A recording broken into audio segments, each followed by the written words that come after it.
ನಮ್ಮ ಮಂಡ್ಯ ಜಿಲ್ಲೆಯ ಕನ್ನಡ ಮತ್ತು ಸಂಸ್ಕೃತಿ ಇಲಾಖೆಯ ಸಹಾಯಕ ನಿರ್ದೇಶಕರಾಗಿರುವಂತಹ ಡಾಕ್ಟರ್ ವಿ ನಂದೀಶ್ ಅವರೇ, ನಮ್ಮ ಮಂಡ್ಯದ ಮಡಿವಾಳ ಮಾಚಿದೇವ ಸೌಹಾರ್ದ ಸಹಕಾರ ಸಂಘದ ಅಧ್ಯಕ್ಷರಾಗಿರುವಂತಹ ಹಾಗೂ ಸ್ನೇಹಿತರು ಆಗಿರುವಂತಹ ಶ್ರೀಯುತ ಗುರುರಾಜ್ ಅವರೇ,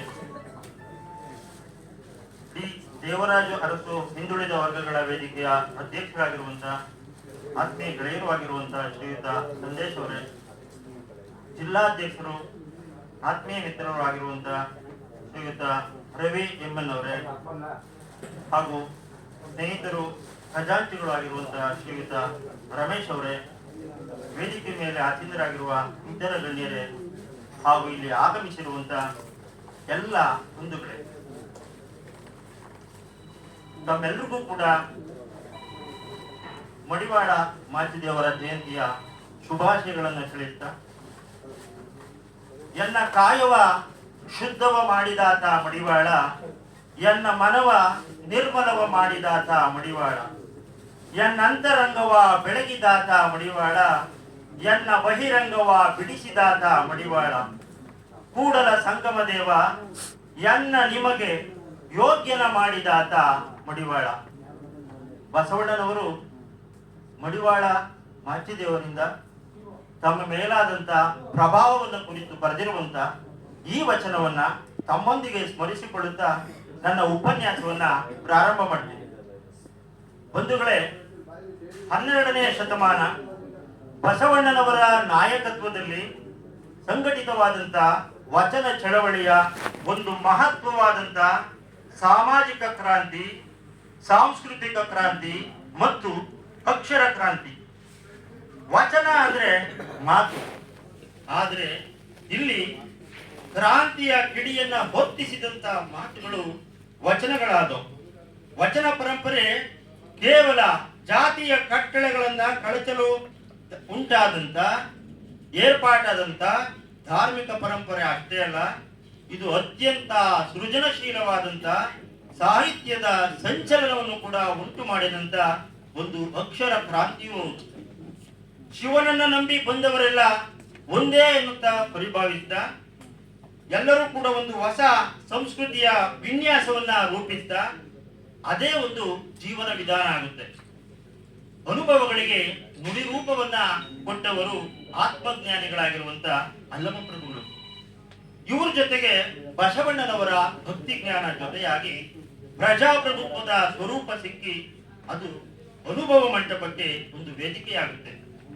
12ನೇ ಶತಮಾನದಲ್ಲಿ ಬಸವಣ್ಣನವರು ಸ್ಥಾಪಿಸಿದಂತ ಅನುಭವ ಮಂಟಪ ವಿಶ್ವದ ಮೊದಲ ಧಾರ್ಮಿಕ ಸಂಸತ್ತು ಮತ್ತು ಪ್ರಜಾ ಸಂಸತ್ತು. ಇದರಲ್ಲಿ ಅಲ್ಲಮ ಪ್ರಭುಗಳು ಅಧ್ಯಕ್ಷರಾಗಿರ್ತಾರೆ. ಇದನ್ನ ಮಹಾಮನೆ ಅಂತಲೂ ಕೂಡ ಕರೀತಾರೆ. ಇವರ ಜೊತೆಗೆ ವಚನ ಚಳವಳಿಗೆ ಸಹಜವಾದ ಶಕ್ತಿಯಾದವರು ಯಾರು ಅಂದ್ರೆ ದಲಿತರು, ಹಿಂದುಳಿದ ವರ್ಗದವರು ಮತ್ತು ಮಹಿಳೆಯರು. ಇವರೆಲ್ಲರ ಕೊಡುಗೆ ಅಪಾರವಾದದ್ದು. ಇವರು ಸಾಮಾಜಿಕವಾಗಿ ಸಾಂಸ್ಕೃತಿಕವಾಗಿ ಮಾಡದಂತ ಕ್ರಾಂತಿ ಇದೆಯಲ್ಲ, ಅದು ಒಂದು ಸುಜ್ಞಾನದ ಇತಿಹಾಸವನ್ನೇ ಬರೆಯುತ್ತೆ. ವಚನ ಪರಂಪರೆಯಲ್ಲಿ ಜೇಡರ ದಾಸಿಮಯ್ಯ, ಅಂಬಿಗರ ಚೌಡಯ್ಯ, ದೋಹರ ಕಕ್ಕಯ್ಯ ಮುಂತಾದ ಶಿವಶರಣರಿದ್ದರು. ಅಕ್ಕ ಮಹಾದೇವಿ, ಸತ್ಯಕ್ಕ, ನಾಗಲಾಂಬಿಕೆ ಮುಂತಾದ ಶಿವಶರಣೆಯರಿದ್ದರು. ಇದರಲ್ಲಿ ಮಡಿವಾಳ ಮಾಚಿದೇವ ಒಬ್ಬರು. ಮಡಿವಾಳ ಮಾಚಯ್ಯ ಮಡಿವಾಳ ಮಾಚಿದೇವ ಆದದ್ದು ತನ್ನ ಕಾಯಕ ನಿಷ್ಠೆಯಿಂದ. ಇವರು ಕಲಿದೇವರ ದೇವ ಅನ್ನುವಂತ ಅಂಕಿತ ನಾಮದಿಂದ 300ಕ್ಕೂ ಹೆಚ್ಚು ವಚನಗಳನ್ನ ಬರೆದಿದ್ದಾರೆ. ಮಾಚಿದೇವರು ಬಿಜಾಪುರ ಜಿಲ್ಲೆಯ ಹಿಪ್ಪರಗಿಯಲ್ಲಿ ಕ್ರಿಸ್ತಶಕ 1160ರಲ್ಲಿ ಜನಿಸಿದರು. ಇವರ ತಂದೆ ಪರ್ವತಪ್ಪ, ತಾಯಿ ಸುಜ್ಞಾನಿ. ಇವರ ಗುರು ಕಲಿದೇವರು. ವೇದ, ಪುರಾಣ, ಶಾಸ್ತ್ರಗಳಲ್ಲಿ ಅತ್ಯಂತ ಪಾರಂಗತರಾಗಿದ್ದವರು ನಮ್ಮ ಮಡಿವಾಳ ಮಾಚಿದೇವರು. ತನ್ನ ಗುರುಗಳಾದ ಕಲಿದೇವರ ಆದೇಶದ ಮೇರೆಗೆ ಪೂರ್ವಿಕರ ಕುಲಕಸುಬನ್ನ ಮಡಿವಾಳ ವೃತ್ತಿಯನ್ನ ಕೈಗೊಂಡು ಕಾಯಕ ನಿಷ್ಠೆಯನ್ನ ಹಾಗೂ ಭಕ್ತಿ ನಿಷ್ಠೆಯನ್ನ ಮೆರೀತಾರೆ. ಕಲಿದೇವರು ಮಡಿವಾಳ ಮಾಚಯ್ಯನಲ್ಲಿದ್ದಂತಹ ಸ್ವಾರ್ಥರಹಿತವಾದಂತಹ ಸಾಮಾಜಿಕ ಕಳಕಳಿಯನ್ನ ಗಮನಿಸ್ತಾರೆ. ಆ ಗಮನಿಸಿದಂತ ಕಲಿದೇವರು ಯಾವ ಆಲೋಚನೆಯನ್ನ ಮಾಡ್ತಾರೆ ಅಂದ್ರೆ, ಮಡಿವಾಳ ಮಾಚಿ ದೇವರಿಗೆ ಇವರ ಆಲೋಚನೆಗಳು ಸಾಕಾರಗೊಳ್ಬೇಕಾದ್ರೆ, ಇವರ ಜ್ಞಾನ ಸಾಫಲ್ಯವನ್ನ ಹೊಂದಬೇಕಾದ್ರೆ ಇವರು ಕಲ್ಯಾಣಕ್ಕೆ ಹೋಗ್ಬೇಕು. ಕಲ್ಯಾಣದಲ್ಲಿ ಬಸವಣ್ಣನವರ ಒಡನಾಟದಿಂದ ಇವರ ಜ್ಞಾನ ಸಾಫಲ್ಯ ಆಗುತ್ತೆ ಅಂತ ಮನಗಂಡು ಮಾಚಿ ದೇವರಿಗೆ ಹೇಳ್ತಾರೆ, ಮಾಚಯ್ಯ ನೀನು ಕಲ್ಯಾಣಕ್ಕೆ ತೆರಳು ಅನ್ನುವಂತ ಉಪದೇಶವನ್ನ ಮಾಡ್ತಾರೆ. ಆಗ ಮಾಚಿ ದೇವರು ತನ್ನ ಗುರುವಿನ ಉಪದೇಶದಂತೆ ಕಲ್ಯಾಣಕ್ಕೆ ತೆರಳುತ್ತಾರೆ. ಈ ಕಲ್ಯಾಣ ಮತ್ತು ಹಿಪ್ಪರಗಿಯ ನಡುವೆ ಭೀಮ ನದಿ ಹರಿಯುತ್ತೆ. ನಮ್ಮ ಮಾಚಿ ದೇವರು ಕಲ್ಯಾಣಕ್ಕೆ ತೆರಳುವಂತಹ ಸಂದರ್ಭದಲ್ಲಿ ಮಳೆಗಾಲ, ಜೋರು ಮಳೆ. ಎಂಥ ಮಳೆ ಅಂದ್ರೆ ನದಿಯು ಪ್ರವಾಹೋಪಾದಿಯಲ್ಲಿ ಭಯಂಕರವಾಗಿ ತುಂಬಿ ಹರಿತಾ ಇರುತ್ತೆ. ಮಾಚಿ ದೇವರಿಗೆ ಬಸವಣ್ಣನನ್ನ ಕಾಣುವ ಮಹದಾಸೆ, ಸೇರುವ ಮಹದಾಸೆಯಿಂದ ಆ ಪ್ರವಾಹವನ್ನ ಲೆಕ್ಕಿಸದೆ ಅವರು ತಮ್ಮ ಜೀವದ ಹಂಗನ ತೊರೆದು ಆ ನದಿಯಲ್ಲಿ ಈಜಿ ಕಲ್ಯಾಣವನ್ನು ಸೇರ್ತಾರೆ. ಜ್ಞಾನದಾಯಿಯಾಗಿದ್ದಂತ ಮಾಚಿದೇವರು ಮಡಿವಾಳ ವೃತ್ತಿಯನ್ನು ಆಯ್ಕೆ ಮಾಡಿಕೊಂಡದ್ದು ಮಹತ್ವದ ಸಂಗತಿ. ಯಾಕೆಂದ್ರೆ ಸಮಾಜದಲ್ಲಿ ಹೀನಾಯವಾಗಿ ಕಾಣ್ತಾ ಇದ್ದಂತ ಮಡಿವಾಳ ವೃತ್ತಿಗೆ ಒಂದು ಘನತೆಯನ್ನ, ಒಂದು ಗೌರವವನ್ನ ತಂದುಕೊಟ್ಟವರು ಮಡಿವಾಳ ಮಾಚಿದೇವರು. ಇವರು ಕೇವಲ ಹೊಟ್ಟೆಪಾಡಿಗಾಗಿ ವೃತ್ತಿಯನ್ನ ಮಾಡಲಿಲ್ಲ. ಈ ವೃತ್ತಿಯನ್ನ ಒಂದು ಸೇವೆ, ದೇವರ ಸೇವೆ ಅಂತ ಭಾವಿಸ್ತಾರೆ.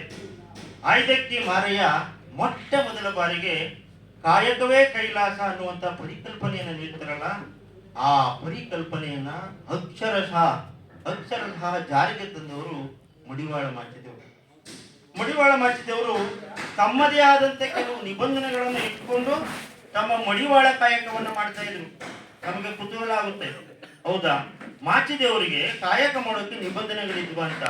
ಏನು ಹಾಗಾದ್ರೆ ಆ ನಿಬಂಧನೆಗಳು ಅಂದ್ರೆ, ಭಕ್ತಿಯ ಮಾರ್ಗದಲ್ಲಿ ನಡೆಯುವ ಉತ್ತಮ ವ್ಯಕ್ತಿತ್ವ ಉಳ್ಳವರ ಬಟ್ಟೆಗಳನ್ನ ಮಾತ್ರ ಅವರು ಮಡಿ ಮಾಡ್ತಾ ಇದ್ರು. ಮೋಸ, ವಂಚನೆ, ಕಳ್ಳತನ, ಕೊಲೆ ಪಾತಕ ಕೃತ್ಯಗಳಲ್ಲಿ ನಿರತರಾದವರ ಬಟ್ಟೆಗಳನ್ನ ಮುಟ್ತಾನೆ ಇರಲಿಲ್ಲ. ಅವರು ಕಷ್ಟಪಟ್ಟು ದುಡಿದೆ ಪರಾವಲಂಬಿಯಾಗುವವರ ಬಟ್ಟೆಗಳನ್ನ ಶುಚಿ ಮಾಡ್ತಾ ಇರಲಿಲ್ಲ. ಮದ್ಯ ಸೇವನೆ ಮಾಡುವವರ, ಮಾಂಸ ಸೇವನೆ ಮಾಡುವವರ, ಕಾಮನೆಗಳಲ್ಲಿ ತೊಡಗುವವರಂತ ವಸ್ತ್ರಗಳನ್ನ ಅವರು ಮಡಿ ಮಾಡ್ತಾ ಇರಲಿಲ್ಲ. ಇದರ ಜೊತೆಗೆ ಮತ್ತಷ್ಟು ಮುಖ್ಯವಾಗಿ ಶಿವಭಕ್ತರನ್ನ ಪೀಡಿಸುವ, ಹಿಂಸಿಸುವ ದುಷ್ಟರನ್ನ ಕಂಡ ಕೂಡಲೇ ಶಿಕ್ಷೆಗೆ ಗುರಿಪಡಿಸಬೇಕು ಅನ್ನುವಂತ ಆಗ್ರಹವನ್ನ ಮಾಡ್ತಾ ಇದ್ರು. ಕೇವಲ ಆಗ್ರಹವನ್ನ ಅಷ್ಟೇ ಮಾಡಲಿಲ್ಲ, ಅದನ್ನ ಅನುಸರಿಸಿದ್ರು. ಮಡಿವಾಳ ಮಾಚಿದೇವರು ಬರೆದಿರುವಂತ 300ಕ್ಕೂ ಹೆಚ್ಚು ವಚನಗಳಲ್ಲಿ ಅರ್ಧಕ್ಕೂ ಹೆಚ್ಚು ವಚನಗಳು ಬಸವಣ್ಣನವರನ್ನ ಕುರಿತಂತ ವಚನಗಳು. ಅವರಿಗೆ ಬಸವಣ್ಣನವರನ್ನ ಕಂಡ್ರೆ ಅದಮ್ಯವಾದ ಪ್ರೀತಿ, ಅದಮ್ಯವಾದ ಭಕ್ತಿ. ಅವರ ಬಸವಣ್ಣನ ಪ್ರೀತಿ ಮತ್ತು ಭಕ್ತಿಗೆ ಈ ಒಂದು ವಚನ ಸಾಕ್ಷಿ. ಎತ್ತೆತ್ತ ನೋಡಿದೆಡೆ ಅತ್ತತ್ತ ಬಸವನೆಂಬ ಬಳ್ಳಿ, ಎತ್ತಿ ನೋಡಿದೆಡೆ ಲಿಂಗವೆಂಬ ಕುಂಚಲು, ಒತ್ತಿ ಹಿಂಡಿದೆಡೆ ಭಕ್ತಿ ಎಂಬ ರಸವಯ್ಯ. ಆಯತವೋ ಸ್ವಾಯತವೋ ಸನ್ನಿಹಿತವೋ ಬಸವಣ್ಣನಿಂದ. ಇದು ಬಲ್ಲರೆ ನೀವು ಹೇಳಿರೆ, ಇತ್ತ ಬಲ್ಲರೆ ನೀವು ಕೇಳಿರೆ, ಬಸವ ಬಸವ ಎಂದವನ ಭಕ್ತಿ ಶೂನ್ಯ ಕಾಣ ಕಲಿದೇವರ ದೇವ ಅಂತ ಬರೀತಾರೆ. ಒಬ್ಬ ಸುಶಿಕ್ಷಿತ ವ್ಯಕ್ತಿ ಸಾಮಾಜಿಕ ಕಳಕಳಿಯನ್ನ ಇಟ್ಕೊಂಡು ಕುಲಕಸುಬನ್ನೇ ಕಾಯಕವನ್ನಾಗಿ ಸ್ವೀಕರಿಸಿರುವ ವಿಚಾರ, ತನ್ನ ಬಗ್ಗೆ ಅಪಾರವಾದ ಅಭಿಮಾನವನ್ನು ಹೊಂದಿರುವ ವಿಚಾರ ಬಸವಣ್ಣನವರ ಕಿವಿಯನ್ನ ಮುಟ್ಟುತ್ತೆ. ಆ ಕೂಡಲೇ ಬಸವಣ್ಣನವರು ಮಡಿವಾಳ ಮಾಚಿದೇವರ ಮನೆಗೆ ಖುದ್ದಾಗಿ ಬರ್ತಾರೆ. ಬಂದು ಮಾಚಿದೇವರನ್ನ ಹತ್ಕೊಂಡು ಹೇಳ್ತಾರೆ, ಮಾಚಿದೇವ ನಿನ್ನ ಬಗ್ಗೆ ಕೇಳಿ ನನಗೆ ಬಹಳ ಸಂತೋಷ ಆಯಿತು. ತಾವು ಮಡಿವಾಳ ವೃತ್ತಿಯನ್ನ ಶರಣರ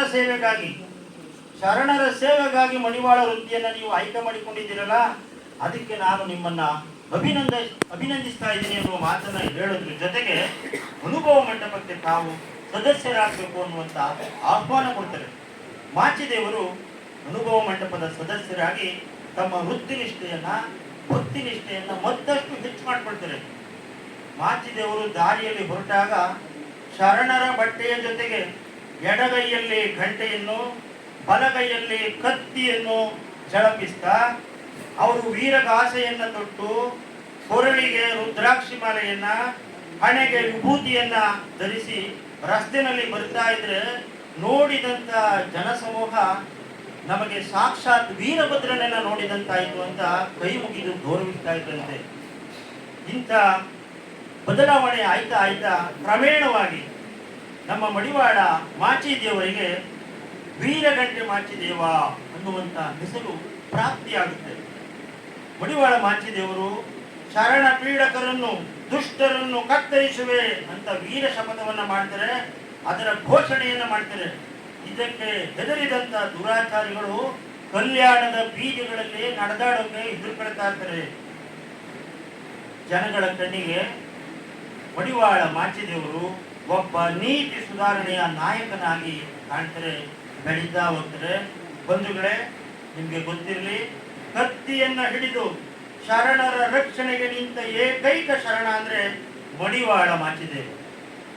ಒಬ್ಬ ಶೂದ್ರ ವರ್ಗದ ವ್ಯಕ್ತಿಯ ಈ ಹೇಳಿಕೆಯನ್ನ ಮೇಲ್ವರ್ಗದ ಜನ ಸಹಿಸೋದಿಲ್ಲ. ಅಂತ ಒಂದು ಘಟನೆ ಇಲ್ಲಿಯೂ ಕೂಡ ನಡೆಯುತ್ತೆ. ಬಿಜ್ಜಳನ ಆಸ್ಥಾನದಲ್ಲಿ ಒಬ್ಬ ಮಂತ್ರಿಯಾಗಿದ್ದಂತ, ತನ್ನ ಕುತಂತ್ರದಿಂದಲೇ ಕುಖ್ಯಾತಿಯನ್ನ ಪಡೆದಿದ್ದಂತಹ ಕೊಂಡೆಯ ಮಂಚಣ್ಣ ಅನ್ನುವ ಮಂತ್ರಿ ಮಾಚಿದೇವರ ವಿರುದ್ಧ ಒಂದು ಷಡ್ಯಂತ್ರವನ್ನು ರೂಪಿಸ್ತಾರೆ. ಏನು ಆ ಷಡ್ಯಂತ್ರ ಅಂದ್ರೆ, ಒಬ್ಬ ಕುಡುಕನನ್ನು ಎತ್ತಿ ಕಟ್ತಾರೆ. ನೀವು ದಾರಿಯಲ್ಲಿ ಮಡಿವಾಳ ಮಾಚಿದೇವ ಬರುವಾಗ ಅವನನ್ನ ಅಡ್ಡಗಟ್ಟು, ಆಗ ಏನಾದರೂ ಅಲ್ಲಿ ಒಂದು ಕುಕೃತ್ಯ ಘಟಿಸಿದೆ, ಅದು ನನಗೆ ಬೇಕಿದೆ, ನಿನಗೆ ಪ್ರತಿಯಾಗಿ ನಾನು ಏನನ್ನೋ ಸಹಾಯ ಮಾಡ್ತೀನಿ ಅನ್ನುವಂಥ ಆಮಿಷವನ್ನು ಒಡ್ಡಿ ಕುಡುಕನನ್ನ ತಂತ್ರದಿಂದ ಒಪ್ಪಿಸ್ತಾರೆ. ಅದೇ ರೀತಿಯಾಗಿ ಒಂದು ದಿನ ಮಡಿವಾಳ ಮಾಚಯ್ಯ ರಸ್ತೆನಲ್ಲಿ ಬರುವಾಗ ಆ ಕುಡುಕ ಮಾಚಿದೇವರನ್ನ ಅಡ್ಡಗಟ್ಟಿ ಹೀನಾಯ ಶಬ್ದಗಳಿಂದ ಬಳಸಿ ಅವರ ಮೇಲೆ ದಾಳಿಯನ್ನು ಮಾಡಿಕೊಳ್ತಾನೆ. ಮಡಿವಾಳ ಮಾಚಿದೇವರು ಆಲೋಚನೆಯನ್ನು ಮಾಡ್ತಾರೆ, ಈತ ಯಾವುದೇ ರೀತಿಯ ಕಾರಣ ಇಲ್ಲದೆ ನನ್ನ ಮೇಲೆ ದಾಳಿ ಮಾಡ್ತಾ ಇದ್ದಾನೆ ಅಂದ್ರೆ, ಈ ರೀತಿ ನನ್ನೊಂದಿಗೆ ಅವಾಚ್ಯವಾಗಿ ಮಾತನಾಡ್ತಾ ಈ ರೀತಿ ನಡ್ಕೊಳ್ತಾ ಇದ್ದಾನೆ ಅಂದ್ರೆ, ಇದರ ಹಿಂದೆ ಯಾರೋ ಧರ್ಮ ವಿರೋಧಿಗಳ ಕುತಂತ್ರ ಇರಬೇಕು ಅಂತ ಭಾವಿಸಿ ಸಿಟ್ಟಾಗಿ ತನ್ನ ಕತ್ತಿಯಿಂದ ಅವನನ್ನು ತುಂಡರಿಸಿ ಬಿಸಾಕ್ತಾರೆ. ಈ ವಿಚಾರ ಕೊಂಡೆಯ ಮಂಚಣ್ಣನಿಗೆ ತಿಳಿಯುತ್ತೆ. ಕೊಂಡೆಯ ಮಂಚಣ್ಣ ಅನ್ನುವ ವ್ಯಕ್ತಿಗೂ ಬೇಕಾಗಿತ್ತು ಇದೆ. ಆತ ತಕ್ಷಣ ಏನ್ ಮಾಡ್ತಾನೆ, ಬಿಜ್ಜಳನ ಬಳಿ ಹೋಗ್ತಾನೆ. ಬಿಜ್ಜಳನ ಬಳಿ ಹೋಗಿ ಬಿಜ್ಜಳನಿಗೆ ದೂರನ್ನ ಕೊಡ್ತಾನೆ, ಅವರ ಮೇಲೆ ದೂರನ್ನ ಕೊಡ್ತಾನೆ. ನಮ್ಮ ಮಾಚಿದೇವರ ಮೇಲೆ ಏನಂತ ದೂರು ಕೊಡ್ತಾನೆ ಅಂದ್ರೆ, ಹಲವಾರು ಪ್ರಶ್ನೆಗಳನ್ನು ಎತ್ತಾನೆ. ನೀವು ಈ ಪಟ್ಟಣದ ದಾರಿಗಳನ್ನ ಆ ಮಡಿವಾಳನಿಗೆ ಬರೆದು ಕೊಟ್ಟಿದ್ದೀರಾ ಅಥವಾ ಬುದ್ಧಿಗೆ ಕೊಟ್ಟಿದ್ದೀರಾ ಪ್ರಭು? ಹೀಗಾದ್ರೆ ದಾರಿ ಹೋಕರ ಗತಿ ಏನಾಗ್ಬೇಕು? ಇನ್ನೆಷ್ಟು ಜೀವಗಳನ್ನ ಅವನು ಬಲಿ ತೆಗೆದುಕೊಳ್ತಾನೋ ಗೊತ್ತಿಲ್ಲ. ಕಾನೂನನ್ನ ಕೈಗೆ ತೆಗೆದುಕೊಳ್ಳುವಂತ ಅಧಿಕಾರವನ್ನ ಅವನಿಗೆ ಕೊಟ್ಟಿರೋರು ಯಾರು? ನೀವೆಂತ ರಾಜ್ಯಭಾರವನ್ನ ಮಾಡ್ತಾ ಇದ್ದೀರಿ ಅಂತ ಹಂಗಿಸಿ ಅವನಿಗೆ ತಕ್ಕ ಶಿಕ್ಷೆಯನ್ನ ನೀಡಿ ಪ್ರಭು ಅಂತ ಪ್ರಚೋದನೆಯ ಮಾತುಗಳನ್ನು ಆಡ್ತಾನೆ. ಅದೇ ಸಮಯಕ್ಕೆ ಅರಮನೆಯ ಹೊರಗೆ ಜೈಕಾರದ ಸದ್ದು ಮಾಡುತ್ತಾ ಇರುತ್ತೆ. ರಾಜನಿಗೆ ಆಶ್ಚರ್ಯ, ತನ್ನ ಸಹಚರರನ್ನ ಕರೆದು ಬನ್ನಿ, ಅದೇನು ಅರಮನೆಯ ಹೊರಗೆ ನಡೀತಾ ಇದೆಯಲ್ಲ ಜೈಕಾರದ ಸದ್ದು, ಏನು ಅಂತ ವಿಚಾರಿಸಿ ಬನ್ನಿ ಅಂತ ಹೇಳಿದಾಗ ಅಲ್ಲಿ ಹೋಗಿ ವಿಚಾರಿಸ್ಕೊಂಡು ಬಂದಂತ ಸಹಚರರು ಹೇಳ್ತಾರೆ, ಪ್ರಭು, ಒಬ್ಬ ಪ್ರಜಾಪೀಡಕನನ್ನ ಒಬ್ಬ ವ್ಯಕ್ತಿ ಕೊಂದು ಹಾಕಿದ್ದಾನೆ, ಆದ್ರಿಂದ ಪ್ರಜೆಗಳೆಲ್ಲರೂ ಕೂಡ ಅವನನ್ನ ಹೊಗಳಿ ಜೈಕಾರವನ್ನ ಹಾಕ್ತಾ ಇದ್ದಾರೆ. ಆ ಪ್ರಜಾಪೀಡಕ ಬಹಳ ಕೀಟಲೆಗಳನ್ನ ಮಾಡಿ ದಾರಿಯಲ್ಲಿ ಸಾಮಾನ್ಯ ಪ್ರಜೆಗಳು ನಡೆದಾಡಲು ಅವಕಾಶ ಇದ್ದಂಗೆ ಪೀಡಿಸ್ತಾ ಇದ್ದಂತೆ ಅವನನ್ನು ಒಬ್ಬ ವ್ಯಕ್ತಿ ಕೊಂದಿದ್ದನಂತೆ ಅಂತ ಹೇಳಿದಾಗ, ಆ ವ್ಯಕ್ತಿ ಹೆಸರೇನು ಕೇಳಿ ಬನ್ನಿ ಅಂತಾರೆ. ಅವರು ಬಂದು ಆ ವ್ಯಕ್ತಿ ಹೆಸರು ಮಡಿವಾಳ ಮಾಚಿದೇವ ಅಂದಾಗ ಬಿಜ್ಜಳ ಒಪ್ಪೋದಿಲ್ಲ. ಯಾಕೆಂದ್ರೆ ಬಿಜ್ಜಳನ ತಲೆಯನ್ನ ಆ ಕೊಂಡೆಯ ಮಂಜಣ್ಣನ ಮೋಸದ ಮಾತುಗಳು, ಹುನ್ನಾರದ ಮಾತುಗಳು ಹೊಕ್ಕಿರ್ತಾರೆ. ನಂತರ ಏನ್ ಮಾಡ್ತಾರೆ, ಬಿಜ್ಜಳ ಬಸವಣ್ಣನೊಂದಿಗೂ ಚರ್ಚೆ ಮಾಡ್ತಾರೆ. ಆಗ ಬಸವಣ್ಣ ಮಡಿವಾಳ ಮಾಚಿದೇವರ ಬಗ್ಗೆ ಬಹಳ ಉತ್ತಮವಾದ ಅಭಿಪ್ರಾಯವನ್ನು ಕೊಟ್ಟರೂ ಕೂಡ ಆ ಅಭಿಪ್ರಾಯವನ್ನ ಬಿಜ್ಜಳ ಸ್ವೀಕಾರ ಮಾಡೋದಿಲ್ಲ. ಬಿಜ್ಜಳ ಏನ್ ಮಾಡ್ತಾನೆ ಅಂದ್ರೆ, ತನ್ನ ಸೈನಿಕರನ್ನ ಕಳಿಸ್ತಾನೆ, ನೀವು ಹೋಗಿ ಮಡಿವಾಳ ಮಾಚಿದೇವನ ಮೇಲೆ ದಾಳಿಯನ್ನು ಮಾಡಿ ಅಂತ ತನ್ನ ಸೈನಿಕರನ್ನು ಕಳಿಸ್ತಾನೆ. ಕೆಲವು ಸೈನಿಕರು ಹೋಗಿ ಅವರ ಮನೆಯಲ್ಲಿ ಮಡಿವಾಳ ಮಾಚಿದೇವರು ಮನೆಯಲ್ಲಿದ್ದಂಥ ಸಂದರ್ಭದಲ್ಲಿ ದಾಳಿಯನ್ನ ಮಾಡ್ತಾರೆ. ವೀರಾವೇಶದಿಂದ ಹೋರಾಡಿದ ಮಡಿವಾಳ ಮಾಚಿದೇವ ಅವರನ್ನ ಸೋಲಿಸಿ ಅಲ್ಲಿಂದ ಓಡಿಸ್ತಾರೆ. ಓಡಿ ಅರಮನೆಗೆ ಬಂದಂತ ಸಹಚರರು ಬಿಜ್ಜಳನಲ್ಲಿ ತಮ್ಮ ಸೋಲನ್ನು ಒಪ್ಪಿಕೊಳ್ತಾರೆ. ಆಗ ಬಿಜ್ಜಳ ಆಲೋಚನೆಯನ್ನು ಮಾಡ್ತಾರೆ, ಓ ಹಾಗಾದ್ರೆ ಬಸವಣ್ಣ ಹೇಳಿದ್ರು ಇವರೆಲ್ಲರನ್ನೂ ಸೋಲಿಸಿದ್ದಾನೆ, ಅವನು ಸಾತ್ವಿಕ ವ್ಯಕ್ತಿಯೇ ಇರಬೇಕು, ಅವನು ವೀರನೇ ಇರಬೇಕು ಅಂತ ಭಾವಿಸಿ ಮತ್ತೆ ಬಸವಣ್ಣನನ್ನು ಕರೀತಾರೆ. ಬಸವಣ್ಣ, ನಿಮ್ಮ ಮಾತನ್ನು ನಾನು ಕೇಳಬೇಕಿತ್ತು ಅಂತ ಈಗ ಅನ್ನಿಸ್ತಾ ಇದೆ, ಬನ್ನಿ ನಾವು ಮಡಿವಾಳ ಮಾಚಿದೇವರ ಮನೆಗೆ ಹೋಗಿ ಬರೋಣ ಅಂತ ಹೇಳಿ ರಾಜ ಸ್ವತಃ ಬಸವಣ್ಣನೊಂದಿಗೆ ಮಾಚಿದೇವರ ಮನೆಗೆ ಹೋಗ್ತಾರೆ. ಹೋಗಿ ಕ್ಷಮೆಯನ್ನ ಕೇಳ್ತಾರೆ.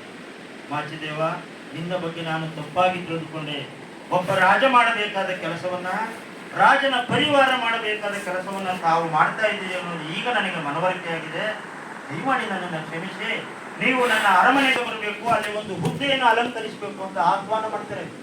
ಅದಕ್ಕೆ ಮಾಚಿದೇವರು ಕೊಡುವ ಉತ್ತರ ಏನು ಅಂದ್ರೆ, ಅರಮನೆಗೆ ಬರಲಾರೆ, ನನ್ನ ಕರ್ಮ ಭೂಮಿ ಅರಮನೆಯಲ್ಲ, ಶರಣಂಗೆ ಲಿಂಗಕ್ಕಿಂತ ಜಂಗಮಕ್ಕಿಂತ ಕಾಯಕವೇ ಮೊದಲು ಅನ್ನುವಂಥ ಉತ್ತರವನ್ನು ಕೊಟ್ಟು ರಾಜನ ಆಹ್ವಾನವನ್ನು ತಿರಸ್ಕಾರ ಮಾಡ್ತಾರೆ.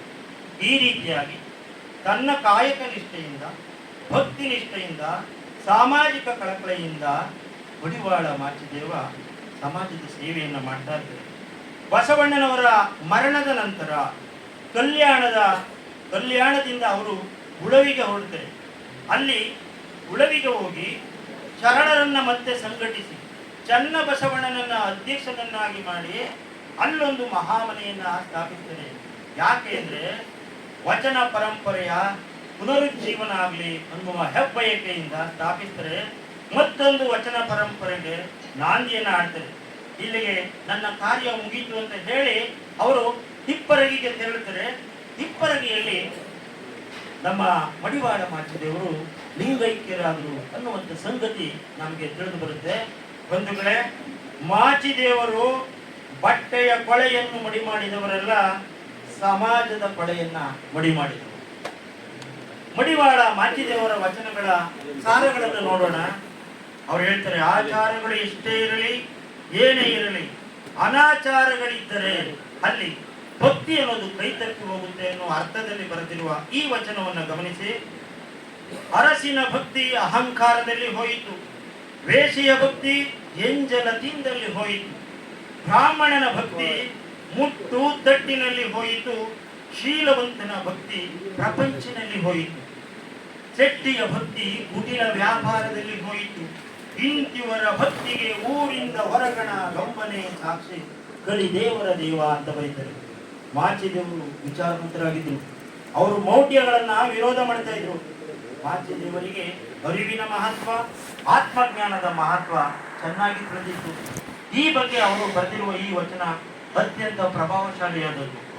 ವೇದ ವಿಪ್ರರ ಮಾತು, ಶಾಸ್ತ್ರ ಸಂತೆಯ ಸುದ್ದಿ, ಪುರಾಣ ಪುಂಡರ ಗೋಷ್ಠಿ, ಆಗಮಗಳು ಅಮೃತದ ನುಡಿ, ತರ್ಕ ವ್ಯಾಕರಣ ಕವಿತ್ವಗಳೆಲ್ಲ ಕಲ್ಪನಾ ಪ್ರೌಢಿಮೆ, ತನ್ನೊಳಗನ್ನರಿಯದ ಅನುಭವದಿಂದ ಘನವಿಲ್ಲವೆಂಬೆ ಕಲಿದೇವರ ದೇವ. ಇನ್ನು ಇತರ ವಚನಕಾರರು ಬಸವಣ್ಣನನ್ನು ಕುರಿತು ಬರೆದಿರುವಂತಹ ವಚನಗಳನ್ನು ಓದಿದ್ರೆ ಬಸವಣ್ಣನವರ ವ್ಯಕ್ತಿತ್ವದ ಘನತೆಯನ್ನು ನಾವು ಮನಗಾಣಬಹುದು.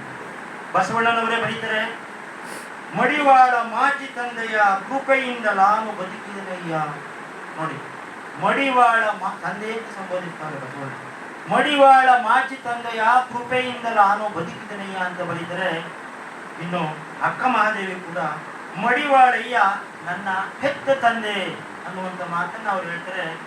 ಅಂಬಿಗರ ಚೌಡಯ್ಯ ಯುಗವನ್ನೊಗೆದಾತ ಯುಗವನ್ನೆಲ್ಲ ಮಾಡಿದಾತ, ಯುಗವನ್ನೊಗೆದಾತ ಯುಗವನ್ನೆಲ್ಲ ಮಾಡಿದಾತ ಅಂತ ಬರೀತಾರೆ.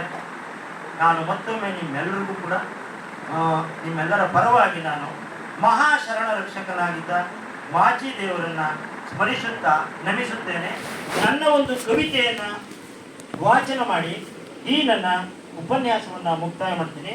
ಬಂಧುಗಳೇ, ಕಳೆದ ಕೆಲವೇ ದಿನಗಳಲ್ಲಿ ನಾನು ಒಗೆವಕಲ್ಲು ಶಿವಲಿಂಗ ಅನ್ನುವಂಥ ಒಂದು ಪುಸ್ತಕವನ್ನು ಬಿಡುಗಡೆ ಮಾಡಿದೆ. ಇದರಲ್ಲಿ 28 ಕವಿತೆಗಳಿದೆ. ಈ ಕವಿತೆಗಳಲ್ಲಿ ಒಂದು ಕವಿತೆ ಅಪ್ಪನ ಕುರಿತ ಮಡಿವಾಳ ವೃತ್ತಿಯನ್ನು ಕುರಿತ ಕವಿತೆ.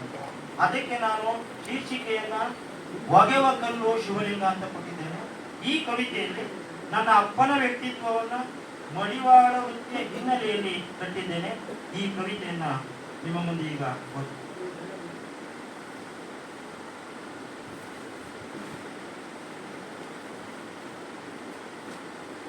ಕೊಳೆ ತೆಗೆದ ಬಿಳಿ ಬಟ್ಟೆಗೆ ಹಿಂಡಿ ನೀಲಿಯನ್ನು ಒಣಗಿಸಿ ಹೊಳೆಸಿ ಮಾಚಯ್ಯ ಮೆಚ್ಚುವಂತೆ ಮಡಿ ಬಟ್ಟೆಗಳ ಸಿದ್ಧಪಡಿಸುವ ಅಪ್ಪನೂ ಒಂದು ಕವಿತೆ. ಕಥೆಯೊಂದ ಕಟ್ಟದ ಕವಿತೆಯೊಂದ ಹೆಣೆಯದ ಅಪ್ಪನ ಹೆಗಲಿಗೇರಿದ ಬುದ್ಧಿಗಂಟು ಶರಣ ಜೋಳಿಗೆ ನೆನ್ನೆ ಇಂದು ನಾಳೆಗೆ ಒಗೆದು ಕೊಟ್ಟ ಬಟ್ಟೆಯ ಒದರಿ ಒಣಗಿಸುವ ಮಡದಿ ಮಕ್ಕಳ ನಗುವಿಗಾಗಿ ಹರಿಯುವ ಬೆವರ ನದಿ ನನ್ನ ನಾಳೆಗಳ ತಳಹದಿ. ಹೊತ್ತ ಬಾಳಿನ ಭಾರ ಕತ್ತೆಗೂ ಮೀರಿತ್ತು. ಉಸಿರು ಊದಿ ಕಾಯಿಸಿದ ಇಸ್ತ್ರಿ ಪೆಟ್ಟಿಗೆಯ ನಿಗಿ ನಿಗಿ ಕೆಟ್ಟಗಳು ಚುಂಚನಗಿರಿಯನಿಗೆ ಹಚ್ಚಿಟ್ಟ ಕರ್ಪೂರ ದುಂಡೆಗಳು. ಉರಿವ ಉಬ್ಬೆಯೆದುರು ಕಾದ ಕಬ್ಬಿಣ ಹೆಗಲ ಮೇಲೆ ಬಾನೆಯೊತ್ತ ಚಿತ್ರವು ಬಾನೆತ್ತರ. ಮುಟ್ಟಿನ ಸೀರೆಯ ಮುಟ್ಟಿ ಮಡಿ ಮಾಡಿದರೂ ಮೈಲಿಗೆಯಾಗಲಿಲ್ಲ. ಒಗೆದು ತೆಗೆದ ಕೊಳೆ ಬಟ್ಟೆಯದ್ದಲ್ಲ ಬದುಕಿನದ್ದು. ಮಾರ್ಲಮೆಯ ಮಾರನೇ ದಿನ ಮನೆ ಮನೆ ಹೊಸ್ತಿಲಲ್ಲಿ ಕೂತು ಅಪ್ಪಡಿಯ ಎತ್ತಿ ಬರಿಗಾಲಲ್ಲಿ ಊರು ಸುತ್ತಿ ಸುಸ್ತಾದಾಗ ಬೆಳಕಿಗೆ ಸುತ್ತುವ ಭೂಮಿಯ ನೆನಪು. ಮಿಂದು ಹೂ ಹೊಂಬಾಳೆಗಳಿಂದ ಸಿಂಗಾರಗೊಂಡ ದೇವರ ಪಾದದಡಿಗೆ ಮಡಿ ಸೀರೆಯ ನಡೆಮಡಿಯ ಹಾಸುವ ಧಗ ತೆಗಿಸುವ ಪಂಜು ಸೇವೆಗೈವ ಹಣೆ ಮೇಲಿನ ವಿಭೂತಿ ಕುಂಕುಮ ಕುತ್ತಿಗೆಗೆ ಸುತ್ತಲ್ಪಟ್ಟ ಹೂಮಾಲೆಯಿಂದ ಕಂಗೊಳಿಸುವ ಅಪ್ಪನ ಮಗದ ತುಂಬ ದೇವರ ಪ್ರತಿಬಿಂಬ. ಒಗೆವ ಕಲ್ಲು ಶಿವಲಿಂಗ, ಒಗೆವ ಕಲ್ಲು ಶಿವಲಿಂಗ, ಹರಿಯುವ ನೀರು ತೀರ್ಥ, ಮಡಿ ಮಾಡುವುದು ಕಾಯಕ, ಒಣಗಿಸುವ ಮಾಡ ಆಲಯ. ದಣಿದು ಹುಸ್ಸೆಂದು ಕೂತನೆಲ ಕೈಲಾಸ, ದಣಿದು ಹುಸ್ಸೆಂದು ಕೂತನೆಲ ಕೈಲಾಸ. ಬಸವಣ್ಣನ ಅರಿಯದ ನನ್ನಪ್ಪ ಬಸವಣ್ಣ. ಧನ್ಯವಾದ.